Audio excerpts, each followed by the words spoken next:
retrouve aujourd'hui pour démarrer une nouvelle semaine de vlog. J'espère que vous allez bien, j'espère que vous avez passé un bon week-end.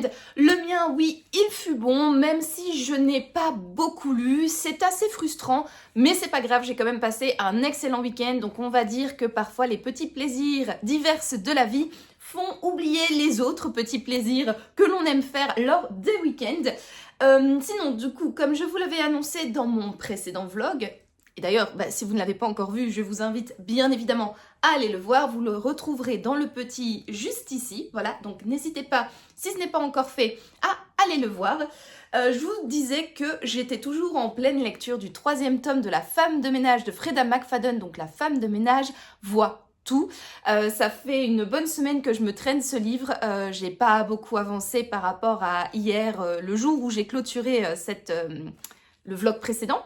Je suis à la page 238 sur 446. Si je ne dis pas de bêtises, c'est bien ça.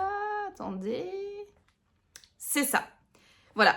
Donc, j'ai quand même dépassé la moitié du bouquin, mais je n'ai pas beaucoup avancé par rapport à hier. Mais avant de vous donner mon avis intermédiaire sur cette lecture, eh bien, de quoi parle La femme de ménage voit tout de Freda McFadden? Alors, je pense que vous n'avez pas pu passer à côté du phénomène de cette saga, à moins que vous ne viviez dans une grotte.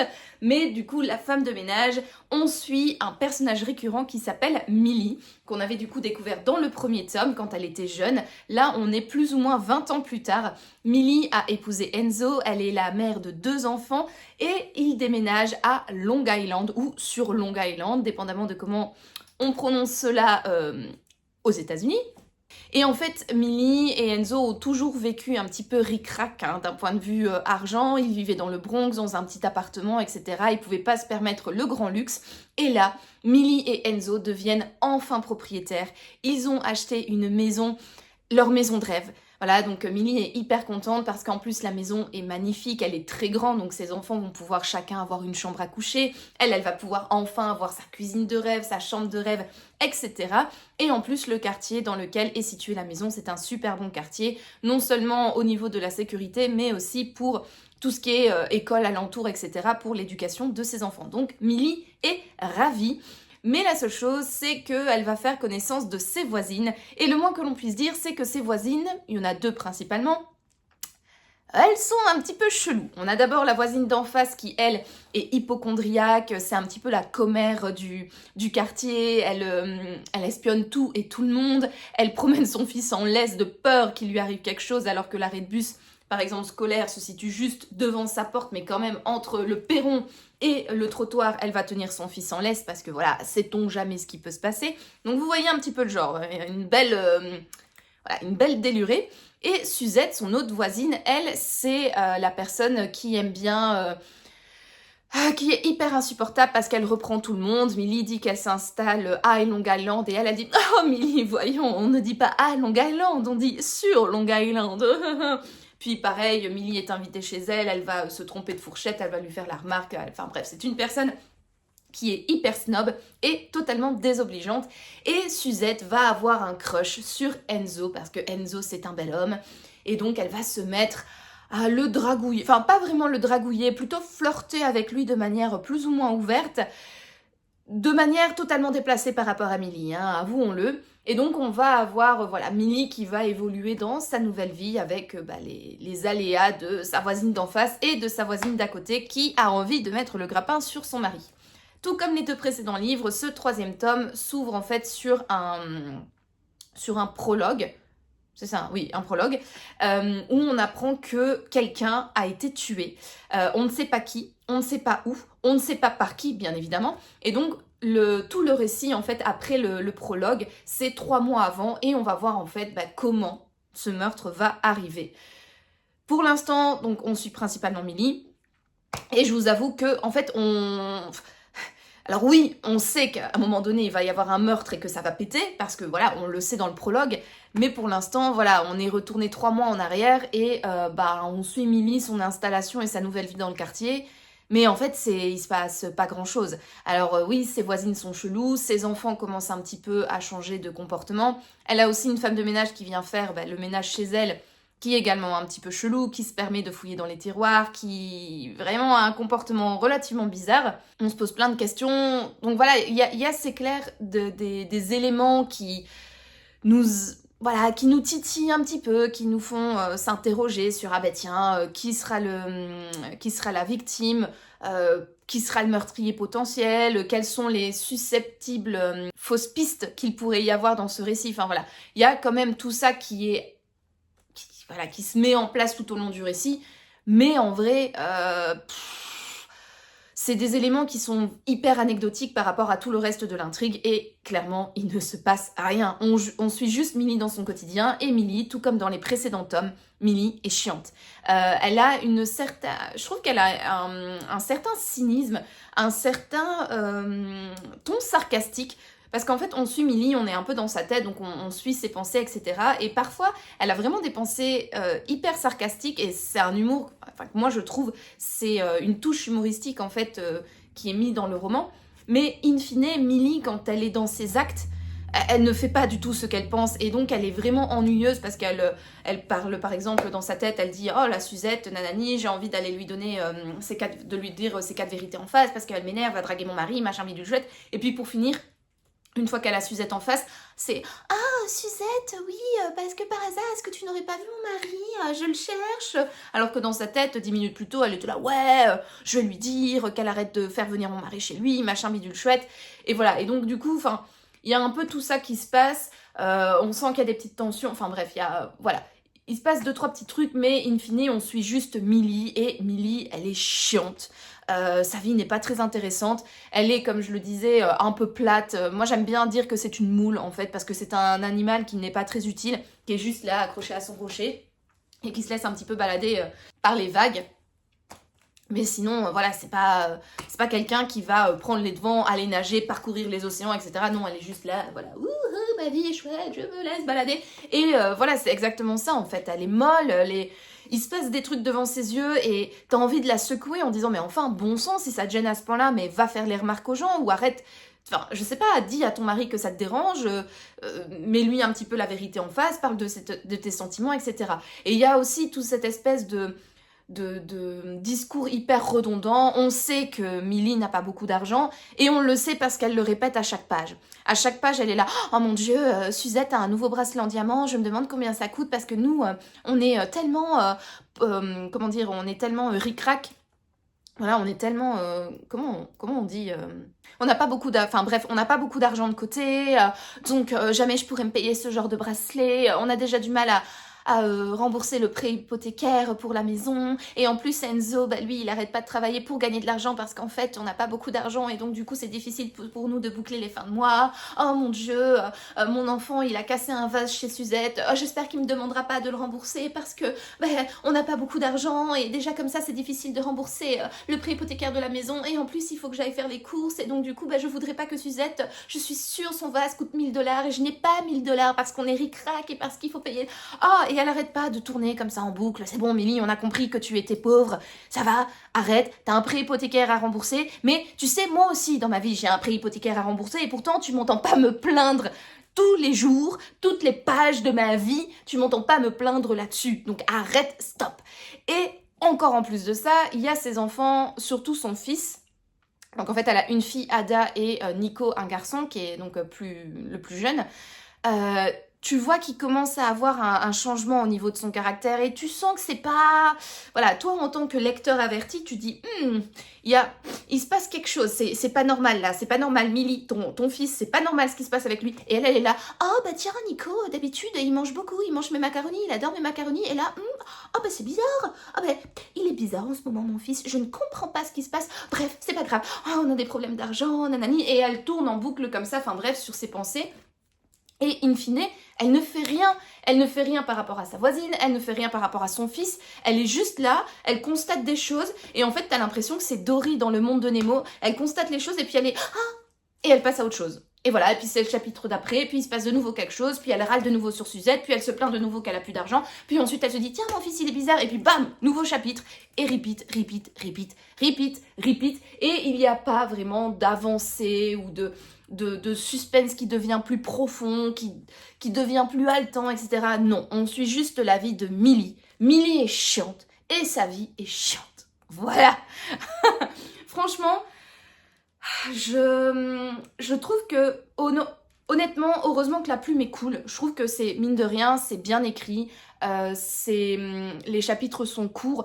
J'aime bien la plume de Freda McFadden. Elle est teintée d'humour, comme je l'ai dit. Donc Millie, elle est très sarcastique dans sa tête.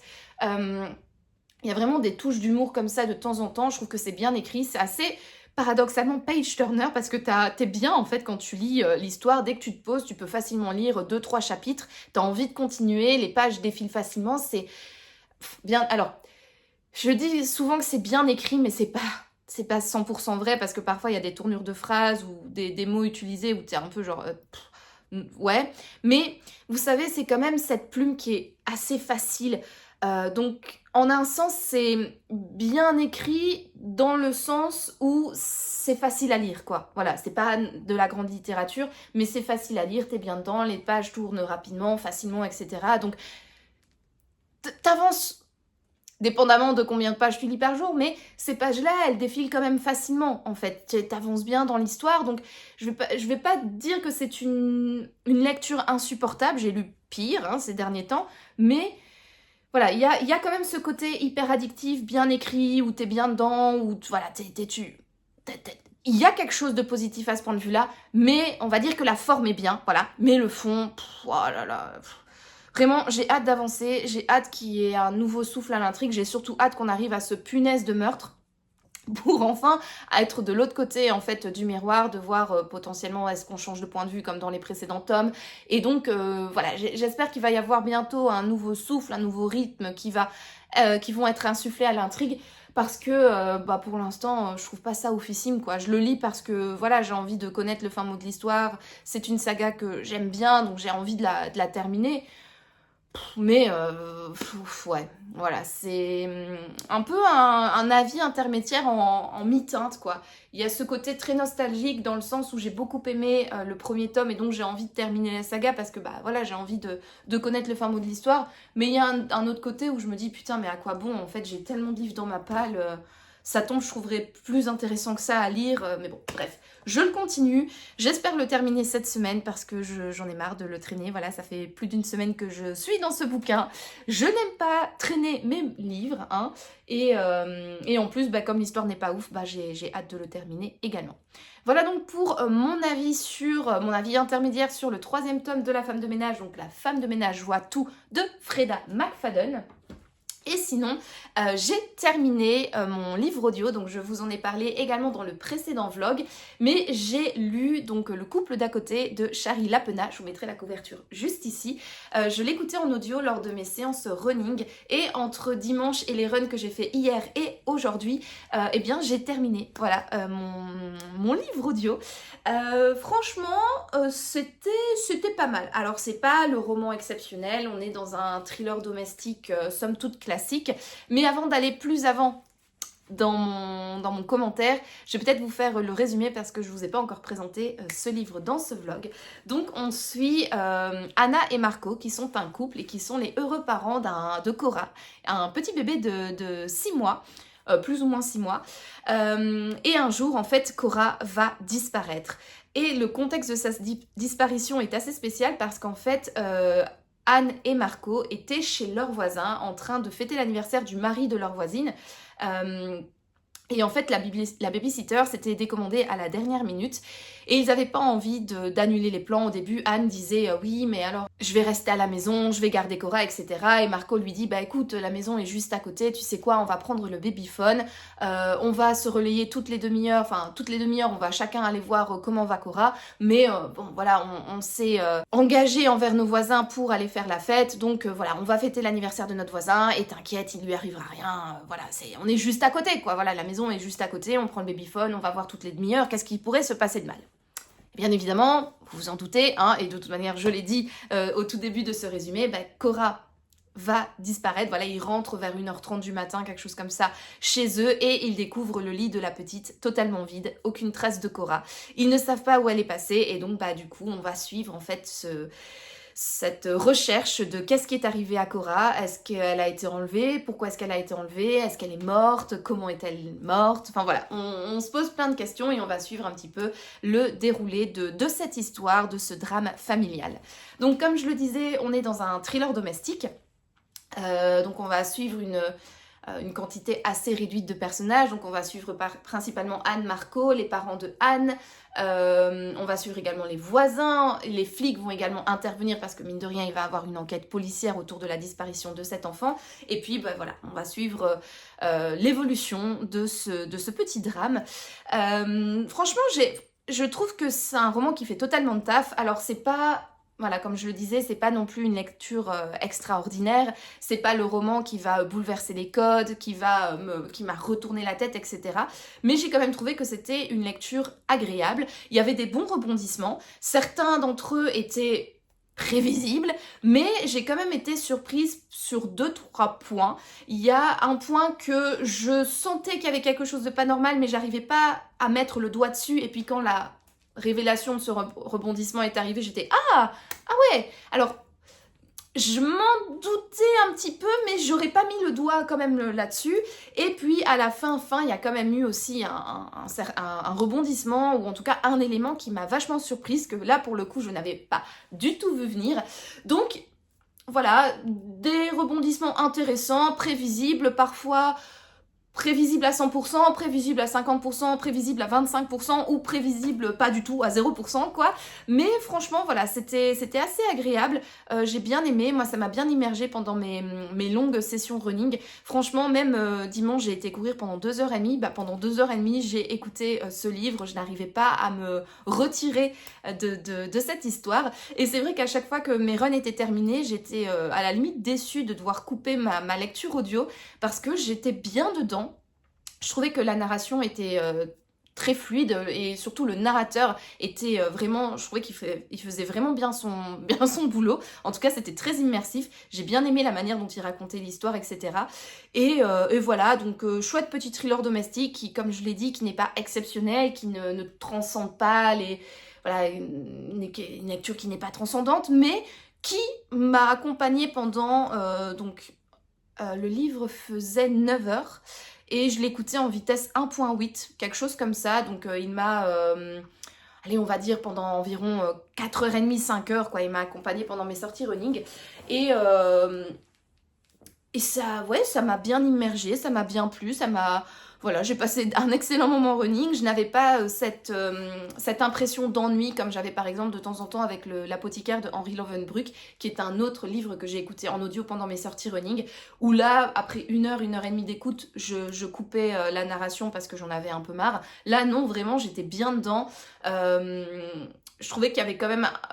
le suspense était quand même bien géré, même si, comme je l'ai dit, il y avait des choses qui étaient prévisibles, mais je trouvais qu'il y avait un bon rythme, il y avait un bon suspense entre les différentes révélations. Il y avait voilà de la tension qui s'accumulait, et je trouvais que les révélations comme ça, elles étaient vraiment bien dosées. Pareil pour le suspense, j'ai bien aimé.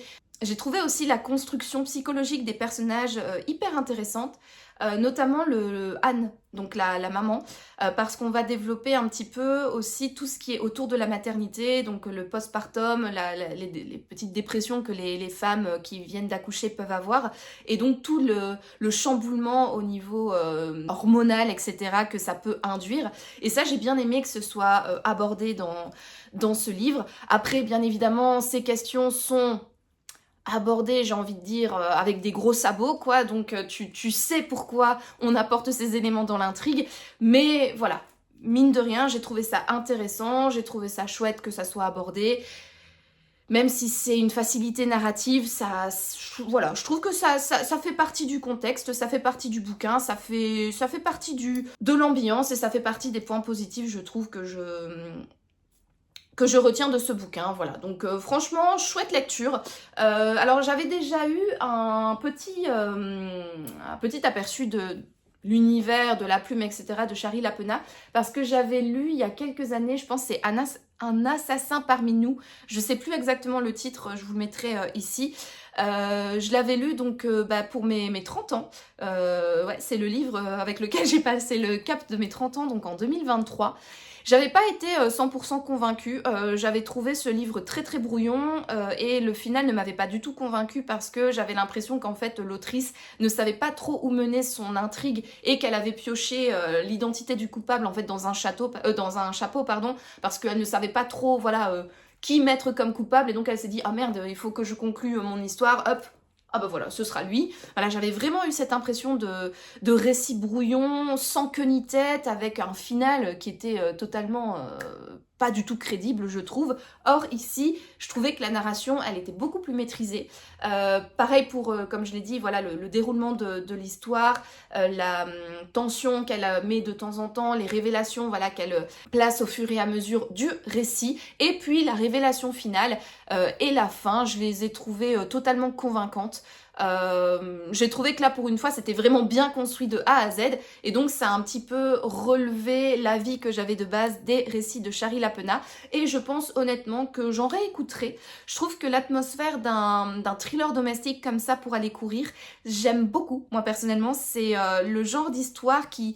C'est un petit peu comme si on était dans un huis clos. Alors là, c'est pas le lieu qui est le huis clos, mais c'est plutôt les personnages. On est vraiment avec un cercle de personnages assez restreint. Et donc on sait que tout va se passer entre eux, mais on sait pas comment. Et je sais pas, je trouve que l'ambiance et le fait de pouvoir me creuser les méninges comme ça m'a... bref, ça m'a bien plu, ça m'a bien motivée pour mes différentes sorties, qu'elles soient courtes ou longue et j'ai pris quand même pas mal de plaisir.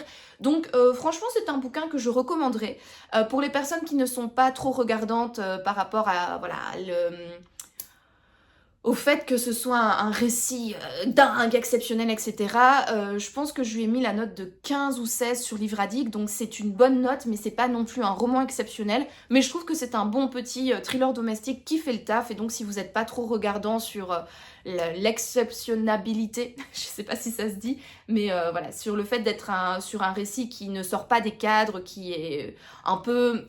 vu et revu quoi, mais qui fait le taf, qui est sympa et qui fait passer un bon moment. Donc voilà, si vous n'êtes pas trop regardant, je vous recommande donc ce livre, donc Le couple d'à côté de Shari Lapena.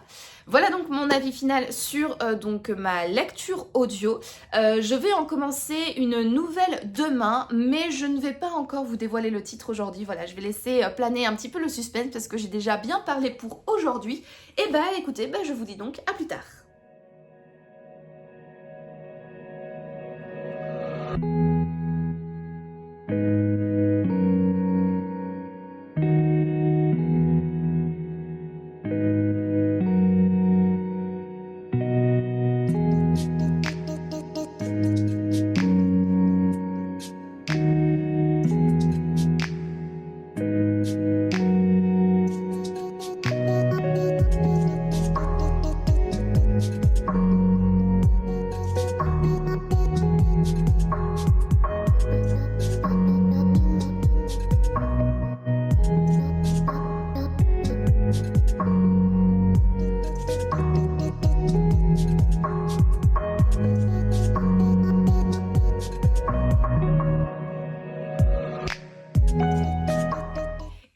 Nous sommes le lundi 19 janvier et je viens clôturer cette semaine de vlog. Alors encore une fois, je ne vous aurai pas beaucoup repris cette semaine, même pas du tout, ni ce week-end d'ailleurs, mais,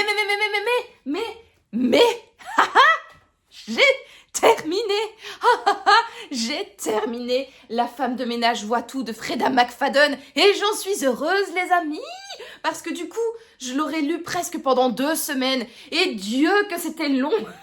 Et Dieu, franchement, cette lecture, elle était pas ouf quand même. Donc j'ai terminé cette lecture vendredi soir. Vendredi soir, j'ai dit à mon mari, je fais écoute, tant pis, je lis, mais je termine ce bouquin. J'en avais trop marre d'avancer à pas d'escargot. Et donc vendredi, j'ai dit, écoute, demain, on doit pas se lever nécessairement tôt. Donc du coup, je le termine. Je sais plus quelle heure il était pas très tard non plus. Mais j'ai terminé vendredi La femme de ménage voit tout, qui est donc le 3e tome de la saga La femme de ménage de cette bonne vieille Freda McFadden. Bon, je vous l'ai dit, j'ai pas trouvé cette lecture ouf. Alors, tout n'est pas acheté dans ce roman non plus. J'ai parlé déjà du point positif de la plume de Freda McFadden dans le précédent Rush. Alors je sais que c'est sujet à beaucoup de discussions, controverses, etc. On se demande si c'est pas une IA qui a écrit ce texte.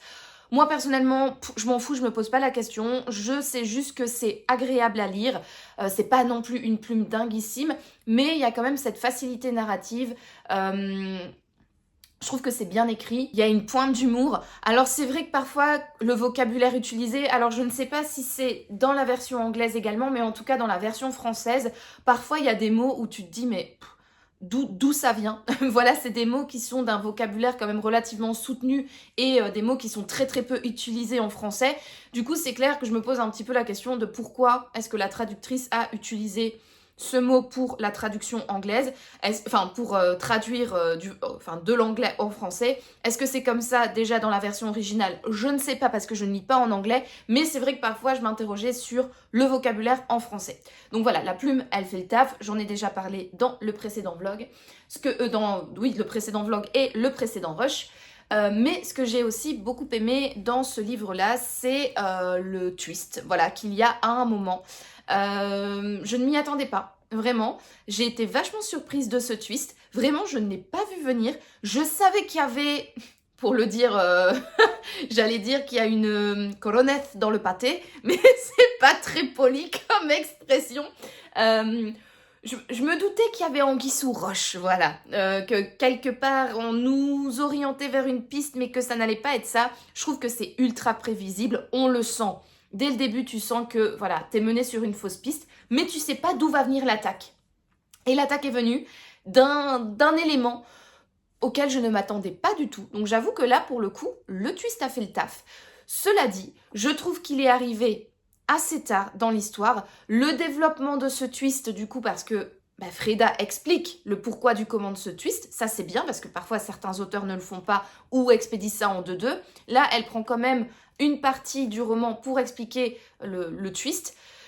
Cette explication, moi, personnellement, ne m'a pas à 100% convaincue. Je reste relativement mitigée. Je me dis, oui, pourquoi pas, c'est une bonne idée, mais... Voilà, il y a toujours un petit mais qui demeure. Et aussi, dans la fin de l'histoire, il y a un élément pareil, on se dit... Effectivement, Millie, comme d'hab, elle est à des années-lumière de... Enfin, voilà, vraiment, bref... Millie est une moule, hein, je me répète, mais vraiment, elle est un peu teuteux, quoi. Mais vraiment, vraiment, parfois tu lui dis, mais enfin, meuf, juste additionne 1 plus 1, quoi, s'il te plaît. Enfin bref, Millie est conne et du coup, elle reste chiante jusqu'au bout. Et alors, il y a la vraiment fin, on va dire le dernier chapitre de l'histoire, qui donne un petit peu un vrai point final, en fait, à ce 3e tome. J'ai pas du tout été convaincue. J'ai trouvé ça facile, j'ai trouvé ça pas...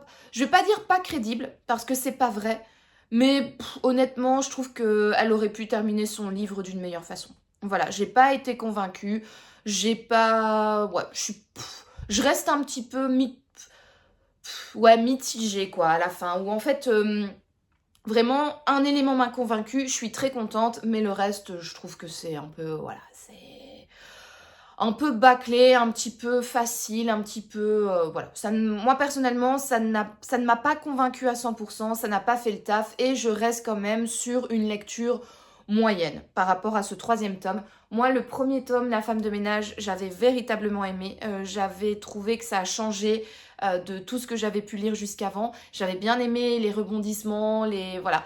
Mais là, je trouve que en fait, elle aurait dû s'arrêter au 1er tome. Déjà, le 2e, je trouvais que c'était un copier-coller du 1er et je n'avais pas été à 100% convaincue, même si, encore une fois, je le répète, la plume est agréable. Je trouve qu'elle manie bien le suspense, les cliffhangers, etc. Donc il y a quand même quelque chose de plaisant dans la lecture, mais le 2e, ça avait été juste un copier-coller et je l'avais pas trouvé officime.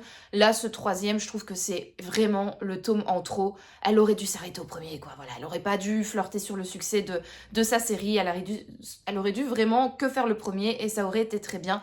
Parce que ce tome, je vais pas dire qu'il m'a déçu, non, mais ouais, c'était pas dingue. voilà, je l'ai lu parce que c'est agréable, je l'ai lu parce qu'ainsi j'ai terminé la trilogie, mais honnêtement, si je l'avais pas sorti de ma palle, si je l'avais pas lu, si je l'avais pas acheté, voilà, ça n'aurait pas changé grand-chose à ma vie de lectrice, quoi. Vraiment, c'est un livre que je pense que je vais vite oublier, parce que c'est pas... Voilà, ça transcende pas les... C'est pas transcendant, c'est pas génial, c'est... Ouais, enfin, par rapport au deuxième tome qui était vachement copié-collé au premier, là, elle sort, enfin, elle n'est plus du tout dans le copier-coller. Là, on sent qu'il y a une nouvelle façon de faire. Après, elle garde toujours, elle a quand même des petits tics, hein, voilà, qu'elle garde toujours dans son histoire. Donc, on reconnaît un petit peu la manière de faire. Et donc, c'est pour ça qu'in fine, le dénouement n'est pas si surprenant parce qu'on sait très bien comment Freda McFadden va construire l'intrigue et comment elle va nous orienter sur des mauvaises pistes. Donc, forcément, à la fin, on n'est pas du tout surpris.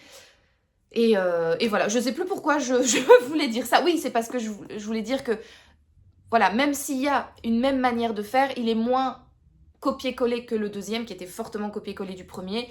Mais voilà, c'est pas une lecture transcendante, c'est pas une lecture... Franchement, si vous avez aimé le premier, moi je dirais c'est bon, vous avez fait le tour. Ne lisez pas si vous en avez pas envie, ou en tout cas si vous posez des questions, ou si votre palle déborde, etc. Ne lisez pas la suite. Et si déjà vous n'avez pas aimé le premier, ou que vous êtes dubitatif sur est-ce que je continue ou pas, arrêtez-vous au premier. Vraiment, arrêtez-vous au premier. C'était... Ouais, ça ne vous apportera pas grand-chose dans votre vie de lecteur, de lectrice. Moi, je suis contente de l'avoir terminé, voilà, parce qu'ainsi, c'est un livre lu, ainsi je sais, ainsi je connais le phénomène Freda McFadden, mais voilà, c'est un livre que j'aurais vite oublié. Alors, concernant cette bonne vieille Freda, comme j'aime l'appeler, j'ai encore la psy dans ma palle. Alors Sophie, ma copine de book club, les épilogues de Sceaux, l'a lu. Elle m'a dit qu'elle avait préféré... alors elle n'a pas aimé. Elle a ni aimé la femme de ménage, ni aimé la psy. Mais elle trouve que la psy est quand même beaucoup plus intéressant que la femme de ménage d'un point de vue psychologie des personnages et d'un point de vue également rebondissement, conclusion de l'intrigue, etc. Donc j'ai quand même hâte de voir. Cela dit, je vais pas m'y plonger tout de suite.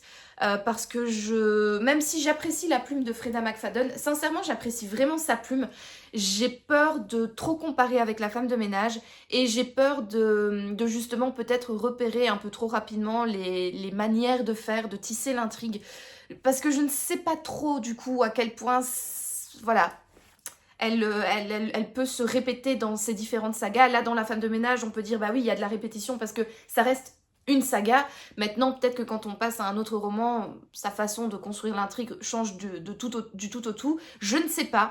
Mais en tout cas, je vais pas sortir la psy voilà, de sitôt. J'ai pas trop envie de me plonger dans un récit de cette autrice parce que Milly m'a bien énervée. Et donc, voilà, j'ai envie d'avoir des histoires avec des personnages, je l'espère, un petit peu plus passionnants. En parlant de personnages passionnants, j'ai commencé un nouveau livre samedi du coup et j'ai choisi de sortir de ma palle le Clairfavant que j'avais acheté au salon, c'est Seuil de Crime. C'est un salon qui s'est déroulé au mois de novembre. J'y suis allée avec ma copine de book club, hein, Sophie. D'ailleurs, on vous a tourné une vidéo à ce sujet que je n'ai pas encore montée et que je n'ai donc pas encore postée. Donc, stay tuned pour cela. Dans cette vidéo, comme d'habitude, on vous fait un petit récapitulatif de notre expérience. On vous parle de ce qu'est le salon, Seuil de Crime. Et on vous fait un petit book haul. Et donc, lors de ce salon, j'ai acheté Dompteur d'ange de Claire Favant. Voilà, Claire Favant, je l'ai découverte avec sa saga Le Tueur intime. Je pense que le premier tome, c'est Le Tueur intime et le deuxième, Le Tueur de l'ombre. J'avais beaucoup aimé Le Tueur intime. Je l'avais trouvé très noir. Je l'avais trouvé vraiment très sanglant, un peu malsain, enfin même très malsain en fait. Mais j'avais beaucoup aimé. J'avais vraiment été transportée par ce livre. J'avais bien aimé la construction psychologique des personnages, surtout du méchant. Parce que l'originalité, on va dire, du Tueur intime de Claire Favant, c'est qu'on va suivre pendant une grosse partie de son roman le méchant en fait. On va pas suivre si à un moment donné on va suivre les policiers, mais on est surtout avec le méchant avec le tueur en série.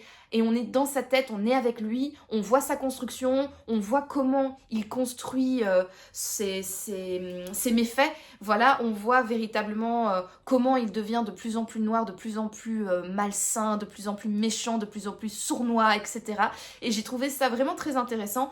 Dans l'autre partie, alors je sais plus trop comment le roman se divise, mais je sais qu'au début on est très souvent avec Will, donc qui est le vilain de l'histoire. Et puis à un moment donné, je sais plus à quel moment ça bascule, mais on va suivre également le FBI qui enquête du coup sur Will en fait. Voilà, donc on va avoir un petit peu les deux points de vue, mais une grande partie de ce roman est basée du coup sur le méchant. Et ça, j'avais beaucoup aimé, j'avais trouvé très original, j'avais bien aimé ce roman. Et j'avais donc envie de découvrir Claire Favant en dehors de cette duologie. En lisant les différents résumés des livres qu'elle a écrits, c'était celui-là qui me tentait le plus. Et j'ai eu beaucoup de chance parce que c'était le dernier exemplaire qui était sur son stand lors du salon. Et voilà, alors je l'ai commencé, j'ai lu 260 pages sur 437, voilà, donc j'ai dépassé la moitié. Mais avant de vous donner mon avis, de quoi parle ce livre? Alors, on va suivre Max Ender, qui a été envoyé en prison par erreur. En fait, il va y avoir un petit gamin qui va être retrouvé mort, et il a été agressé sexuellement. Et c'était un gamin qui suivait énormément Max, que Max avait un petit peu pris sous son aile, enfin voilà, en tout bien, tout honneur, bien évidemment. Et quand ce gamin est retrouvé mort, eh ben, très vite, tous les soupçons sont tournés vers Max. Et la justice va malheureusement mal faire son travail et va emprisonner Max, va le condamner et l'emprisonner à tort. En prison, bah, étant donné que c'est une méchante personne envers les enfants qui fait des trucs totalement déplacés, forcément il devient le souffre-douleur des co-détenus et les gardiens de prison vraiment ne le protègent pas du tout quoi. Au contraire, ils font vraiment en sorte de fermer les yeux sur les différents supplices qu'il subit, donc les agressions, que ce soit physiques ou sexuelles. Voilà, il est passé à tabac, enfin bref, il vit véritablement l'horreur en prison. Et 5 ans plus tard, il va être libéré, il va être blanchi parce que le tueur d'origine, hein, il a recommencé et donc on a réussi à l'appréhender. Et donc Max est lavé il est blanchi quoi, voilà, donc la justice admet qu'elle s'est trompée et elle le libère de prison. Sauf que Max, ces 5 années passées en prison l'ont vraiment, vraiment traumatisé et il n'a qu'une seule envie, c'est de se venger de toutes les personnes qui l'ont fait souffrir. Donc c'est-à-dire du système judiciaire, depuis les jurés jusqu'aux juges, les gardiens de prison, les co-détenus et voilà, toutes les personnes qui ont fait de sa vie un enfer pendant 5 ans. Et pour ce faire, il va utiliser un moyen assez vicieux pour réaliser sa vengeance sur toutes ces personnes. Il va kidnapper plusieurs enfants, des enfants qui sont un enfant du juge, du gardien de prison, etc., du policier qui l'a arrêté. Voilà, il va enlever comme ça plusieurs enfants et il va totalement les remodeler, les matraxer, les endoctriner pour faire de ces enfants de véritables tueurs à sang-froid qu'il va envoyer pour réaliser sa vengeance. Voilà pour le pitch. Franchement, moi ça me hypait trop et j'avais trop hâte de m'y plonger du coup dans ce roman et franchement je ne suis pas déçue. Donc j'ai lu 260 pages comme je vous l'ai dit et j'aime beaucoup, beaucoup, beaucoup. J'aime bien l'idée déjà, j'aime bien la manière dont c'est écrit, les chapitres sont très très courts, il y a pas mal de suspense, on passe très rapidement sur les années en prison de Max, vraiment ça passe très rapidement, mais je trouve que le travail est très très bien fait pour nous faire comprendre la souffrance et les horreurs qu'il a vécues derrière les barreaux. Franchement, c'est très très très bien. Et puis ensuite, une fois qu'il est sorti, il y a vraiment tout ce plan de vengeance qui se prépare petit à petit et on suit véritablement toutes les étapes de son plan de vengeance. On suit voilà, les enlèvements des enfants, la façon dont il va les endoctriner et totalement les remodeler pour en faire des armes. On va suivre du coup comment il les éduque, comment il les entraîne. Enfin bref, c'est vraiment, vraiment passionnant. J'adore ça. À un moment donné, donc le livre est divisé en 3 parties, si je ne dis pas de bêtises, Non, il est divisé en 2 parties. et la deuxième partie est divisée, elle, en 3 parties. Voilà. Une fois qu'on arrive à la fin de la première partie de la deuxième partie, je ne sais pas si vous arrivez à suivre. Donc quand on est dans la deuxième partie et qu'on a terminé la première partie de cette deuxième partie, donc voilà, c'est plus ou moins ici, je vous ai retrouvé voilà, le passage. On bascule dans toute autre chose. J'avoue que donc j'ai déjà un peu lu depuis lors. Je suis assez surprise parce que on change un petit peu du tout au tout. Alors je vais voir comment je vais... Je pense que pour ce rush-ci, je vais rester assez vague et peut-être que dans le prochain vlog, j'irai un petit peu plus en détail parce que j'aurai du coup un petit peu plus avancé et je pourrais peut-être mieux en parler. Mais je sais pas. Vraiment, je sais pas comment expliquer. En fait, je m'attendais véritablement à ce qu'on soit pendant tout le roman avec Max, avec ses petits soldats qu'il a totalement créés, et que ça allait être toute l'histoire de sa vengeance, donc on allait suivre toutes les personnes qu'il allait tuer un par un. Sauf qu'à un moment donné, en fait, il y a un élément qui se passe, et il y a un basculement dans l'intrigue. Et ce basculement, je ne m'y attendais pas du tout, et l'histoire change du coup un petit peu d'orientation. J'aime bien la nouvelle orientation prise, mais comme je ne m'y attendais pas, je sais pas du tout quoi en penser en vrai. Je me doute que petit à petit, cette orientation totalement déviée va revenir un petit peu sur la thématique d'origine par un chemin détourné, certes, parce que voilà, on a raté la ligne droite, donc on va y revenir par des petits chemins détournés. Ça, je m'en doute. Je vois un peu comment on va... Voilà, je m'imagine déjà la carte de GPS pour retrouver le chemin de la vengeance de Max. Mais je sais pas trop du coup si ce chemin va être très sinueux, va être facile à suivre, avec des paysages qui vont être agréables à regarder ou pas. Je ne sais pas, j'ai l'impression que oui. Mais j'avoue que là, je suis pleine d'interrogations. Je sais pas trop encore si j'aime ou si je ne vais pas aimer. Enfin voilà, je suis véritablement dans l'interrogation, je suis véritablement dans l'expectative, dans l'attente de voir. Je vais avancer dans le récit, je vais voir ce qu'il en est, ce qui se passe, etc. Et si, in fine, c'était intéressant ou pas. Pour l'instant, je suis un petit peu dubitative. Mais peut-être que ça va se transformer dans le positif ou pas. Enfin, en tout cas, je prends vraiment beaucoup de plaisir à ma lecture, mais je ne sais juste pas quoi penser de ce livre à la page 260. Voilà. Donc, écoutez, je vais clôturer là. Non, j'ai encore un truc à vous dire. Non, je vais clôturer là-dessus, mais pour ce livre-là. Et je vous donne rendez-vous dans le prochain vlog pour avoir un avis peut-être un petit peu plus construit, un petit peu plus détaillé et surtout... Peut-être, voilà, j'aurais peut-être terminé, je ne sais pas, on verra. Mais voilà, donc c'était une aide pour finalement mon avis sur Le Dompteur d'ange de Claire Favant. Sachez juste que c'est très agréable, c'est bien écrit, ça se lit vite, ça se lit bien, les chapitres sont courts. C'est pas aussi noir que Le Tueur intime, mais c'est quand même noir. Moi, je prends pas mal de plaisir, vraiment, mais juste, voilà, j'attends de voir. Voilà donc pour ma lecture papier en cours et j'ai commencé un nouveau livre audio cette semaine lors de mes courses.